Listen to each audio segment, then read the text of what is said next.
Hello, uh, welcome to the 21st module of the course in Applied Linguistics, which is a part of the UGC e-Pathshala program in linguistics. If you remember, throughout this course at various places, we have talked about the theory of interference, and we have said that it holds great influence, maintains great influence on language teachers. They often say, look, this thing does not exist in the L1. How can this person acquire it in L2? So there is this sort of constant reference to L1 as an obstacle to the acquisition of L2. And we have briefly argued against this. But in this unit, we would like to examine the theory of interference and the contrastive analysis which follows from it in little more detail. And we will give you examples from the level of sounds, that means the phonological level. We'll give you examples from the level of words, that means the morphological level. And we'll also try to give you examples from the level of syntax, that means the syntactic level. The most important thing, the most important claim I should say about contrastive analysis since Lado's famous work in 1957 has been that it has a very high predictive value. And if you look at your screen, there is this quotation by Robert Lado, 1957, that we can predict and describe the patterns that will cause difficulty in learning. So the claim is that the teachers will already know, the teacher trainers will already know what in the good old DPEP days, District Primary Education Program in the 1990s and so on, came to be known as the hard spots. So when we used to go to the workshops, we asked, what would you like? Sir, please talk about the hard spots. So hard spots was the focus, and this we think is a very destructive approach to the whole enterprise of education and of language teaching, that you are constantly trying to fix, the problem areas. You're constantly trying. Your focus is on what we earlier called pathologies, that something is wrong. You do not want to see, for example, in the case of a child who has said she walked to college every day, you do not wish to see that the word order is right. You do not see that the adverbial is correct every day and it is in the right place. And it is not college to every day, but it is to college every day. The preposition comes before college and not after that. I think this is our approach should be to see what the child has acquired rather than on what the child has not acquired. The reason being that what has been acquired, as I'll try to show as we go along, tells you a lot more about language acquisition and about learning strategies of children than trying to focus your attention on a few quote-unquote mistakes, errors, deviations, and so on. But Lado believed that we can predict these and that those that will not cause difficulty by comparing systematically the structure of L1 and L2. The language structures and their cultural background of L1 and L2, we can make a fair amount of prediction. And if you now see on your screen a very interesting sort of picture which summarizes the L1, L2 comparison. This slide is on your screen at the moment, and you can see that on one side is L1, other side is L2, and there are sort of 8 categories, 3 of the easy ones, 3 of the sort of intermediate level, they are difficult areas, and 2 which would prove to be extremely difficult. Okay. So the areas, it was predicted by contrastive analysis and the theory of interference that if there is a language overlap in L1 and L2, that something which is obligatory in L1 is also obligatory in L2. Let us say the subject comes first and the verb comes in the end, or that there is an agreement between the subject and the verb in both the languages in all possible ways. Then, or let us say there are 3 pronouns in L1 and 3 pronouns in L2, so there is an overlap. So these things are obligatory. If something is obligatory in L1 and it is also obligatory in L2, it will cause no problem. That is what A says in the easy area. Similarly, if something is optional in L1 and it is also optional in L2, for example, if Hindi is the L1, then the pro-drop is optional. You can say main jaun or you can say jaun. You can say both. You can say Mohan khana kha raha hai or veh khana kha raha hai, and then you can drop veh and you can say kha raha hai, which can only mean kha raha hai. Or if you say kha raha hu na, kha raha hu, that means only main and masculine and singular. Okay, so that is optional. Now imagine an L2 which is also pro-drop, where the pronoun can be dropped. That means it will be easy to learn. That was the prediction. And if there is something obligatory in L1 but does not exist in L2, that will also not cause any problems. That was the prediction. On the other hand, the difficult area was if there was something optional in L1 but it did not exist in L2, that will cause a problem. And if there was something obligatory in L1 but becomes optional in L2, that will cause problems. And if there was something optional in L1 but obligatory in L2, that is likely to cause a problem. So these were the problems. But the greatest problem would be caused by the kind of situations when you have L1 and L2 that it is 0. As you can see on your screen, it is neither optional nor obligatory, it just doesn't exist. So either it is optional in L2 or it is obligatory in L2.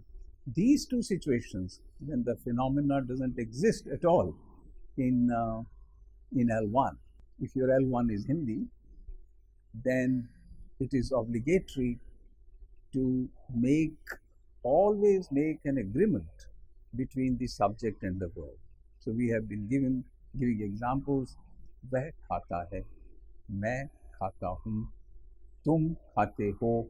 So the verb changes according to the subject, but not in English. In English, it is he, she walks. Other than that, everybody walk. I walk, you walk, we walk, they walk. So the agreement is not that strong. Okay, as it's not as explicit and as frequently copied from the subject to the verb as it is in Hindi.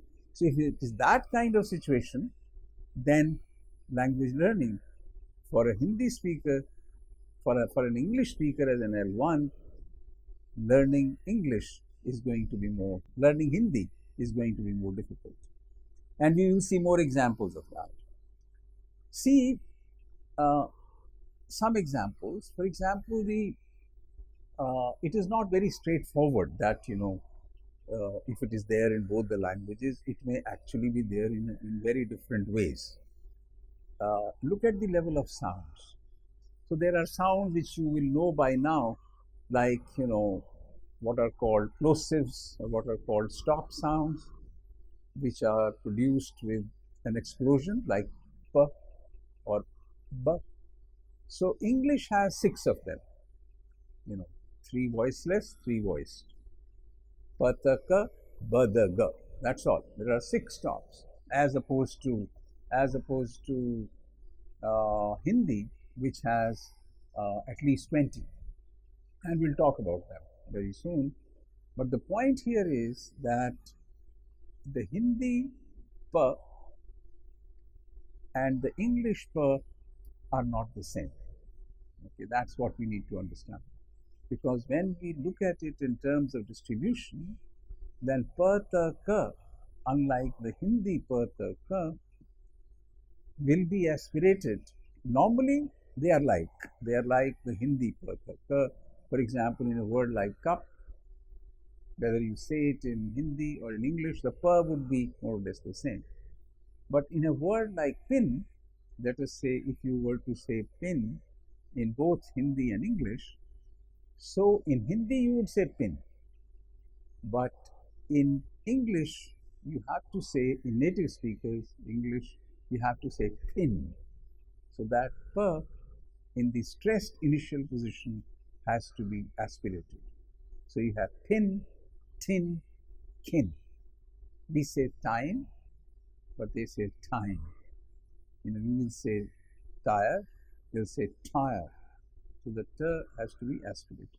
So learning, even though there is an overlap, learning another language is getting hold of nuances, very nuanced kind of sound systems, which are not easy to acquire, and which cannot be acquired through a theory of interference and through what we talked about earlier, the behaviorist paradigm of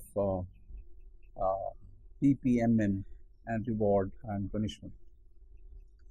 There is also the case of, which I talked about earlier also, the English interdental fricatives like f and g, and we have already talked about them earlier, and I don't wish to repeat them.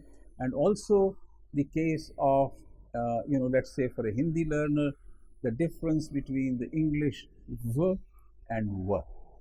Now, a contrastive analysis would predict that, because most Indian languages have only one sound, like w, right? So we will say wine and wine for V-I-N-E and for W-I-N-E.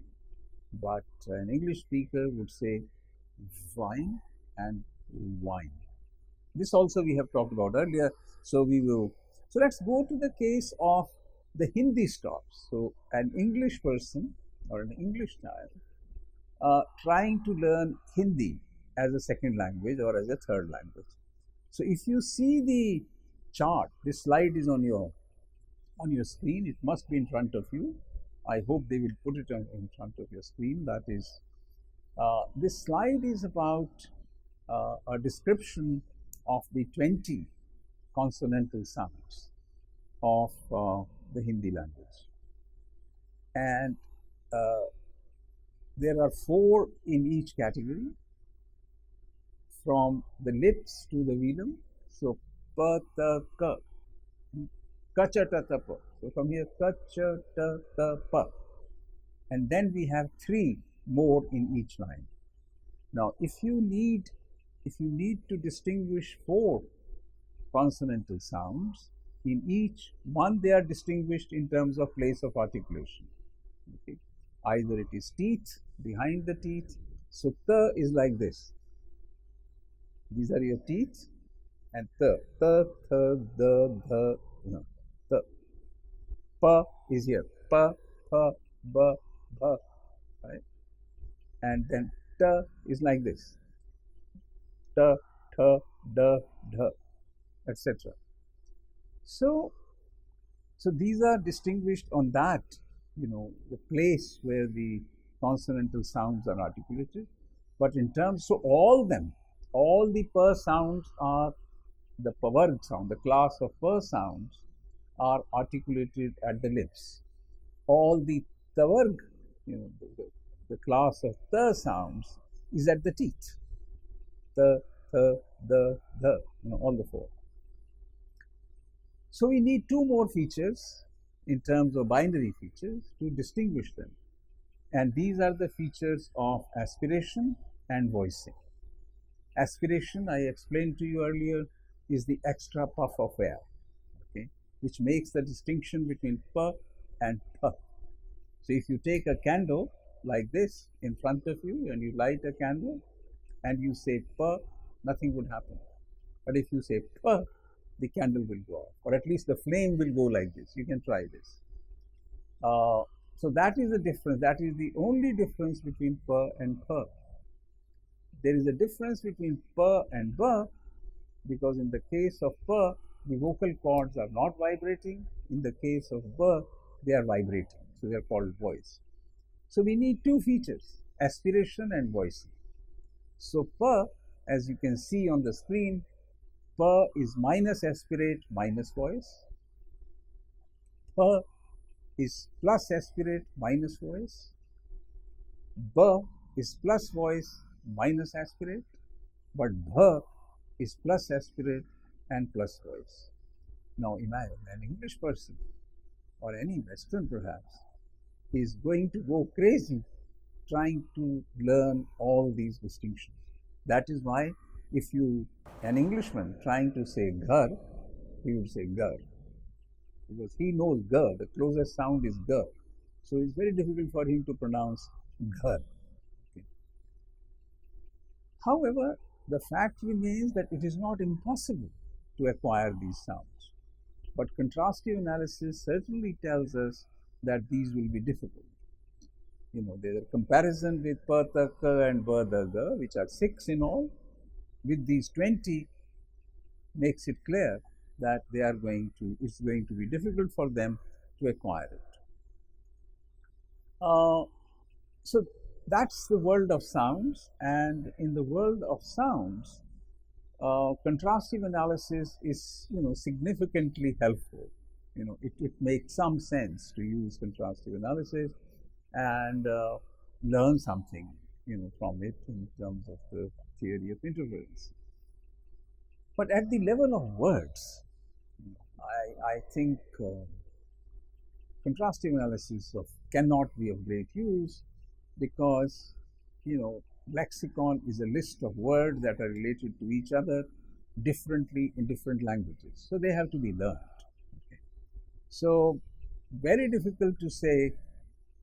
You can sort of say that a child will have problems learning ice and snow, because in Hindi she has only one word called barf, but ice and snow. Similarly, maybe in the Eskimo language there are 7 words for snow, so she will have to learn 7 words, etc. We can say that. But generally, in any language, a second language or a third language, you have to learn from the context and through other ways the words of the new language. And you have to learn very nuanced things. Ghar, there is a lot of difference in Hindi between ghar and makan.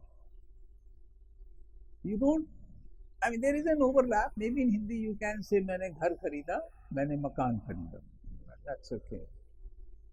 But in English language, you can say, I bought a house, but you don't normally say, I bought a home.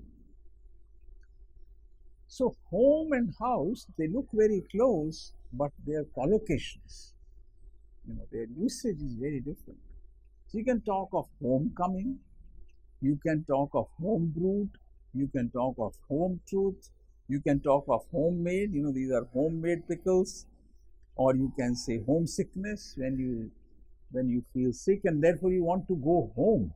You don't want to go house, or you don't want to go to your house. You want to go home if you are feeling homesick. On the other hand, you have houseboat, housemaid, house surgeon, housewarming, etc.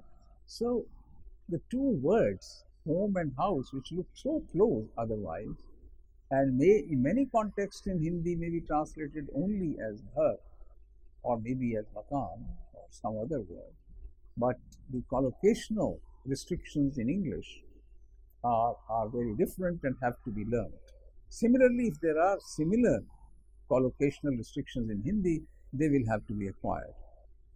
So at the level of words, Contrastive analysis is sort of, not of much use. But at the level of sentences, it tells us that contrastive analysis is almost useless.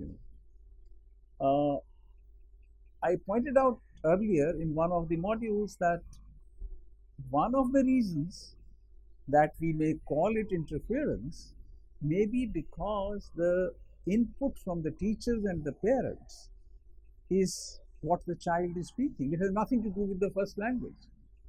If the teacher keeps saying, you are going to the market, isn't it? You are eating an apple, isn't it? I will be late tomorrow, isn't it? I mean, if every time he say, isn't it, because of Hannah, then the child is not saying it because of Hannah. The child is saying because that is her input, which is becoming intake from the parents and from the teachers and from the peer group. So in her case, there is no evidence that it could be interference if she were getting different input. If she were getting the input, you are going to the market, aren't you? You are eating an apple, aren't you? She is writing a letter, isn't she? That would be fine, but that's not the input that she is getting. Remember that in the case of syntax, the level of interference is so small. I mean, what is amazing is that there is so little interference. Children figure out the major syntactic pattern so easily and so quickly because that is so central to language acquisition. Consider the case of English and Hindi again. If you see that English is verb medial, so you say Ram ate an apple, whereas Hindi is verb final, so you say Ram ne seb khaya. But I have yet to see a child who will produce an English sentence which will say Ram an apple ate. That kind of mistake, that kind of error doesn't happen, so that children figure out very quickly, what is the basic syntactic structure of the target language. There are some very interesting examples which are on your screen now. This comes from Professor Jain, who used to be at IIT Delhi. Consider these examples which are on your screen and you can read them. Entry will be by tickets, or don't pull my legs, and he finished books after books. Now, many Indians would say that entry will be by tickets. Now, the right thing to say in English is to say entry will be by ticket, or don't pull my leg. But the point is that both leg and ticket and book can be made plural, and in this case there seems to be enough rational reason to make them plural, because many people are coming, all of them should be carrying tickets, so entry will be by tickets. Sounds perfect. But English language has this exception that in such cases it will use the singular rather than the plural. Okay. Don't pull my leg. Pull my leg is a kind of idiomatic expression which has stayed as pull my leg. If there could in principle be nothing wrong with don't pull my legs. Okay. Or for example, to defeat him is a child's play for me, or they only play a lip service to Islam. So that A, which is normally the general rule of English language is that you must have an article before a countable noun. Now, when the child is applying that rule, you have problems. Okay. He's saying, a lip service, but English would say pay lip service. Okay. So we should look at these errors in a sort of multi-dimensional space, and try to appreciate. I think the moral of the story is that let us try to appreciate what children have learned, not what they have not learned. What they have not learned, they will learn because they have already learned so much. They have learned that, for example, the syntactic structure, the correct order, more or less correct placement of the lexical item, more or less Correct. For example, saying tickets is evidence of, or saying legs is evidence of learning. Putting an article before a countable singular noun is evidence of learning. So let's give them credit for that. And over a period of time, when they are cognitively ready, when they have seen enough examples of similar kind, they will acquire the rest. So let us give them more exposure and more spaces and platform to read and to write and to speak rather than focus on what we say are errors or mistakes. Thank you very much.